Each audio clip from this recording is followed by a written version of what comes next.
আসেন, দেশে আসেন। বেগম খালেদা জিয়ারে যে কারাগারে রাখছিলেন ওইটা আমরা ধুইয়া মুইসা ঠিক করে রাখছি।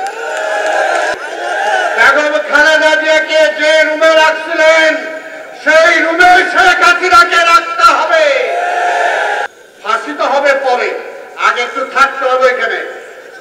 আজকে সারা বাংলাদেশে যে খুন করেছেন প্রত্যেকটা খুনের 1 নাম্বার আসামি হইল শেখ হাসিনা। এই জন্যই বলি এখন আবার তাড়াতাড়ি তারা গণতন্ত্র চাইতেছে, নির্বাচন চাইতেছে, ক্ষমতায় আসতে চায়। আরে বিএনপির 15, 16, 17 বছর এই পুলিশ দিয়া র্যাব দিয়া ঠেঙ্গাইছেন। আল্লাহর রাস্তায় একটু ধৈর্য ধরেন। আসেন, দেশে আসেন। বেগম খালেদা জিয়ারে যে কারাগারে রাখছিলেন ওইটা আমরা ধুইয়া মুইসা ঠিক করে রাখছি। এই সরকারকে বলবো এই যে এইখানে যে কারাগার ছিল যেটা এখন জাদুঘর চলবে না, ওইখানেই হাসিনাকে ঢুকাইতে হবে। বেগম খালেদা জিয়াকে যে রুমে রাখছিলেন সেই রুমে শেখ হাসিনাকে রাখতে হবে। এত কেন কারেনা কিসের কারণে এই পুরানো জেলে এইখানে রাখতে হবে। পুরানো জেলায় সেখানে মাদ্রাসা আছে, সেইখানে আরো কিছু ইঁদুর টিঁদুর আছে, তাই না? এগুলো একটু ছাড়বো না আমরা? এগুলো যদি যায় তার কাছে বিচার চাই, আমরা কি ঠেকাবো?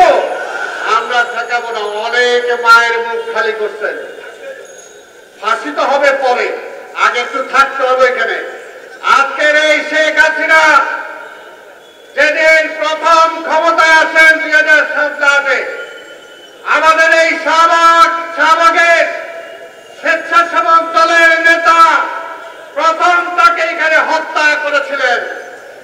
যেদিন ক্ষমতায় বসেছিলেন সেদিনই তার হাত রক্তে রঞ্জিত হয়েছিল। আর প্রতিটা দিন আমাদের নেতা কর্মীদেরকে মারছেন। আমাদের নেতা কর্মীদেরকে না পাইলে তার বাবারে ধরে নিয়ে গেছেন, তার ছেলেরা ধরে নিয়ে গেছেন। এই যে কয়েকদিন আগে শেখ হাসিনা বিদায়ের আগে বরকতুল্লাহ বুলুরে পায় নাই, তার বাড়িতে যা তার ছেলের সন্তানকে ধরে নিয়ে তাকে রিমাইন্ডে নিয়ে অত্যাচার করছে। কথাই রাখো বাবা, অনেকটাই ঢুকেছে। কতজনের নাম বলবো? আজকে চৌধুরী আলমকে গুম করেছেন। আজকে আমাদের ইলিয়াস আলী কোথায়? এখনই ক্ষমতার স্বপ্ন দেখেন। বিডিআরের যে আমাদের সেনাবাহিনীর অফিসারদেরকে খুন করেছেন তার মামলার বিচার কি হবে না? হবে। আজকে সারা বাংলাদেশে যে খুন করেছেন প্রত্যেকটা খুনের 1 নাম্বার আসামি হইল শেখ হাসিনা। আজকে বড় বড় কথা বলছেন। আগেই তো আমরা বলছিলাম এই পথে যায়েন না।